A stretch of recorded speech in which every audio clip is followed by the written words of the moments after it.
बोलेंगे कि अर्थ के अनुसार सेंटेंस 5 प्रकार का होता है। Assertive sentence, interrogative sentence, imperative sentence, optative sentence और एक्सक्लेमेटिव सेंटेंस। हेलो दोस्तों, कैसे आप सब। आज हम लोग पढ़ेंगे सेंटेंस के बारे में, वाक्य के बारे में। आज हम लोग इस वीडियो में अच्छे से समझेंगे कि सेंटेंस क्या होता है, सेंटेंस का परिभाषा क्या होता है, या कितने प्रकार का होता है। इन सब के बारे में हम लोग अच्छे से समझेंगे और ये जो हर टाइप है, इन टाइप के बारे में भी हम लोग डिटेल से समझेंगे। सब परिभाषा भी देखेंगे, साथ ही साथ एग्जाम्पल भी देखेंगे। ठीक, तो चलिए हम लोग शुरुआत करते हैं। सेंटेंस क्या होता है, देखिए सेंटेंस का हम लोग यहाँ पे डेफिनेशन लिख दिए हैं कि सेंटेंस किसे कहते हैं। डेफिनेशन क्या कहता है कि ये sentence is a group of words put together in a certain order giving complete sense।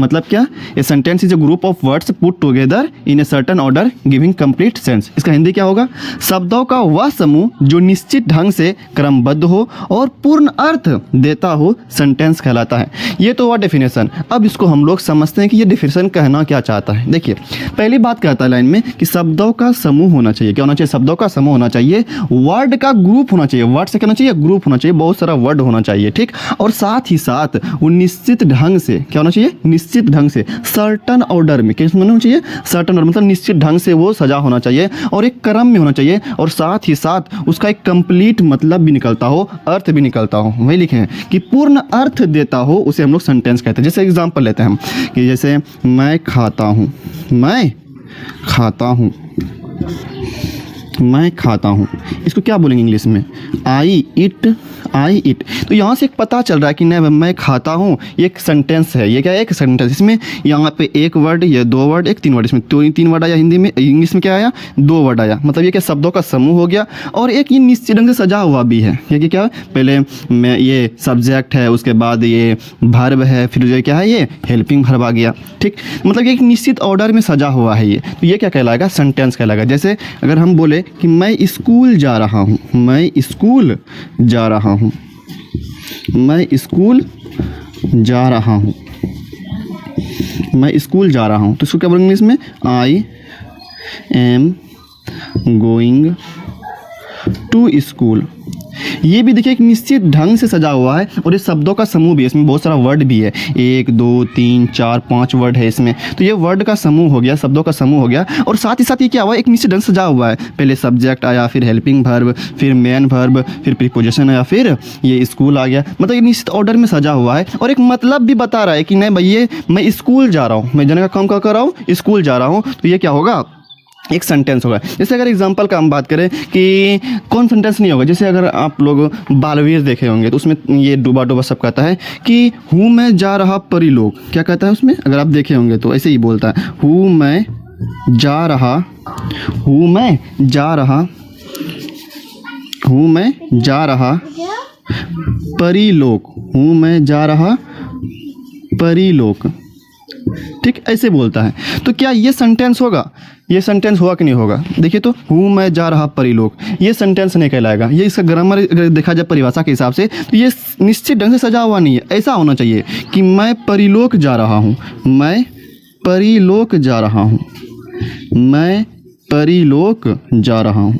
अगर इस तरह रहता, मैं परिलोक जा रहा हूँ, ये एक सजा हुआ नहीं चाहिए। पहले मैं आया, फिर परिलोक आया, फिर जा रहा हूँ आया, तो ये हुआ एक निश्चित ढंग सजा हुआ। अगर ऐसे हम बोले हूँ को पहले लगा दें, हूँ मैं जा रहा परिलोक, तो ये एक सेंटेंस नहीं होगा। ये डूबा डूबा सब जो हुआ, वो तौबा तवा सब जो हुआ, वो क्या बोलता है, ये वाक्य गलत बोलता है, उसका ग्रामर सही नहीं है। हाँ, ये वो भले मजाक के लिए ताकि हंसी आए ऐसे बोला जाता है, लेकिन अगर देखा जाए ग्रामर के हिसाब से देखा जाए, ये सेंटेंस क्या है आपका गलत है, क्योंकि ये निश्चित ढंग से सजा हुआ नहीं है। ये हूँ क्या होना चाहिए, बाद में होना चाहिए। जैसे इस वाक्य को देखिए, आप नीचे देखिए, मैं परिलोक जा रहा हूँ, ये पूरा एक सेंटेंस है, ये सही सेंटेंस है। लेकिन अगर ये इसी को हम उल्टा करके बोले हूँ मैं जा रहा परिलोक, तो ये क्या हो जाएगा, ये गलत सेंटेंस हो जाएगा। इसका मतलब क्या, हाँ लेकिन हाँ इसमें भी वर्ड का समूह है, 3-4 वर्ड है इसमें, 1 2 3 4 5 वर्ड है।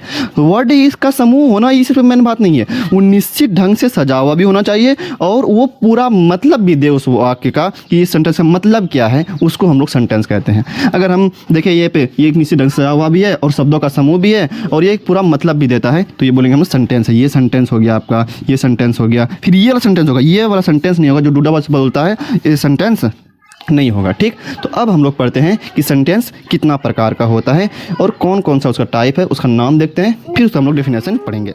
देखिए अब साफ दिख रहा होगा आपको कि सेंटेंस जो होता है अर्थ के अनुसार सेंटेंस 5 प्रकार का होता है। कितना प्रकार होता है? अर्थ के अनुसार सेंटेंस 5 प्रकार का होता है। पहला का नाम क्या है? Assertive sentence. पहला का नाम क्या है? Assertive sentence. दूसरे का नाम है इंट्रोगेटिव सेंटेंस। Interrogative sentence. तीसरा का नाम है इम्परेटिव सेंटेंस। तीसरा का नाम क्या है? Imperative sentence. चौथा का नाम क्या है? Optative sentence. और पांचवा का नाम है एक्सक्लामेटरी सेंटेंस। Exclamatory sentence. क्या पहला का नाम क्या है? Assertive sentence. दूसरे का इंट्रोगेटिव सेंटेंस। तीसरा का इम्परेटिव सेंटेंस। चौथे का ऑप्टेटिव सेंटेंस। पांचवे का एक्सक्लामेटरी सेंटेंस। तो आपसे पूछा जाए बताओ कि अर्थ के अनुसार सेंटेंस कितना प्रकार का होता है, तो हम लोग बोलेंगे कि अर्थ के अनुसार सेंटेंस 5 प्रकार का होता है। Assertive sentence, interrogative sentence, imperative sentence, optative sentence और एक्सक्लामेटरी सेंटेंस। ठीक, तो हम लोग अब एक एक करके सबको हम लोग अब पढ़ना शुरू करते हैं। देखिए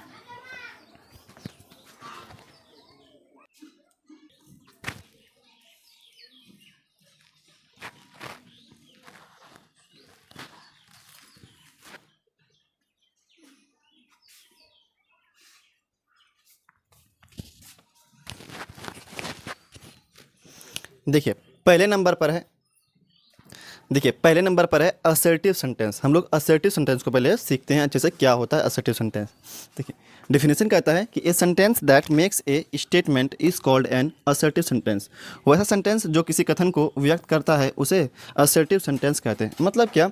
ये सिर्फ एक स्टेटमेंट देगा, ये किसी को बताएगा कि ये काम हो रहा है, बस स्टेटमेंट देगा, सिर्फ किसी कथन को बताएगा। जैसे हम बोले कि I am a teacher, I am a teacher, ये क्या किया? हम एक स्टेटमेंट दिए कि हम आपको बताएं कि हम क्या है, एक शिक्षक हैं। जैसे हम बोले you are a doctor, you are a doctor, हम एक स्टेटमेंट देखिए हम क्या है, तुम क्या हो, एक डॉक्टर हो या आप एक डॉक्टर हैं। जैसे Sita is going to school, Sita school जा रही है। ये क्या कर रहे हैं? हम एक चीज़ बता रहे हैं आपको, एक स्टेटमेंट बता रहे हैं, एक कथन बता रहे हैं। तो जो सिर्फ एक स्टेटमेंट दो, वैसा सेंटेंस जो क्या करता है, किसी कथन को व्यक्त करता है, जो सिर्फ एक स्टेटमेंट देता है, उसको कहते हैं हम लोग असर्टिव सेंटेंस। जैसे हम बोले यू आर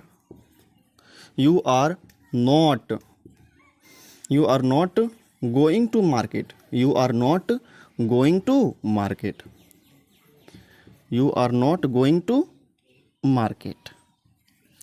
तो यहाँ पे क्या किया? हम बताए कि आप बाज़ार नहीं जा रहे हैं, आप बाज़ार क्या हो रहे हैं? नहीं जा रहे हैं। जैसे हम बोले और भी you do not eat, you do not eat या डोंट ईट, तुम नहीं खाते हो, तुम नहीं खाते हो। तो हम ये क्या बताए? एक स्टेटमेंट देखिए, तुम नहीं खाते हो, हम ये चीज़ बताएं आपको, एक वाक्य बोले आपको सिर्फ। ठीक है, जैसे अगर हम बोले एक बात और बोले कि तुम नहीं सोते हो, या वह नहीं सोती है, वह नहीं सोती है, she does not sleep, she does not sleep. मतलब क्या? असर्टिव सेंटेंस में क्या होगा? सिर्फ हम किसी एक स्टेटमेंट को बताएंगे, एक कथन को व्यक्त करेंगे। क्या करेंगे? हम कथन को व्यक्त करेंगे, मतलब कोई बात बोलेंगे हम, तो वो क्या होगा? वो एक असर्टिव सेंटेंस होगा। जैसे हम बोले कि मैं एक शिक्षक हूँ, जैसे तुम एक डॉक्टर हो, सीता स्कूल जा रही है, you are not going to market, तुम बाज़ार नहीं जा रहे हो, यू डू नॉट स्लीप, तुम नहीं सोते हो, सी डज नॉट, ये यू डू नॉट ईट है ना, यू डू नॉट ईट, तुम नहीं खाते हो, सी डज नॉट स्लीप, वह नहीं सोती है। ये क्या कर रहे हैं? हम एक कथन व्यक्त कर रहे हैं, हम एक बात बोल रहे हैं। तो ये सब वाक्य क्या होगा? ये सब वाक्य होगा असर्टिव सेंटेंस। मतलब क्या? वैसा सेंटेंस जो किसी कथन को बता रहा हो, उसको कहते हैं हम लोग असर्टिव सेंटेंस कहते हैं। यहाँ पे सब में बता ही रहा कि मैं शिक्षक हूँ, तुम एक डॉक्टर हो, वह स्कूल जा रही है, ये तुम बाज़ार नहीं जा रहे हो, तुम नहीं खाते हो, तुम नहीं सोते हो, ये सब क्या है? एक कथन बता रहा है, ये क्या होगा? असर्टिव सेंटेंस होगा। अब देखिए इसमें भी दो तरह का सेंटेंस आता है, असर्टिव सेंटेंस में भी दो तरह का सेंटेंस आता है, एक अफर्मेटिव सेंटेंस और एक निगेटिव सेंटेंस। मतलब क्या? जिस वाक्य में नॉट का प्रयोग रहेगा, मतलब असर्टिव में ही जिस वाक्य में, जिस सेंटेंस में नॉट का प्रयोग रहेगा, उसको कहते हैं निगेटिव सेंटेंस। जैसे इस तरफ देखिए, ये सब का सब क्या है? निगेटिव सेंटेंस है। पहली बात तो असर्टिव तो है ही, असर्टिव है, इसमें कोई बात नहीं है, लेकिन सब का सब निगेटिव भी है। आपको दिखाते हैं कैसे निगेटिव है ये निगेटिव सेंटेंस। देखिए यहाँ पे नॉट का प्रयोग हुआ है, नॉट, यहाँ पे भी नॉट का प्रयोग हुआ है, नॉट, यहाँ पे भी नॉट का प्रयोग हुआ है, मतलब ये कौन सा सेंटेंस होगा, निगेटिव सेंटेंस होगा। कौन सा सेंटेंस होगा, ये निगेटिव सेंटेंस होगा। यहाँ आप देखिए इसमें किसी भी वाक्य में नॉट का प्रयोग नहीं हुआ है, तब इसको कहेंगे हम लोग अफर्मेटिव सेंटेंस। क्या कहेंगे इसको हम लोग, अफर्मेटिव सेंटेंस।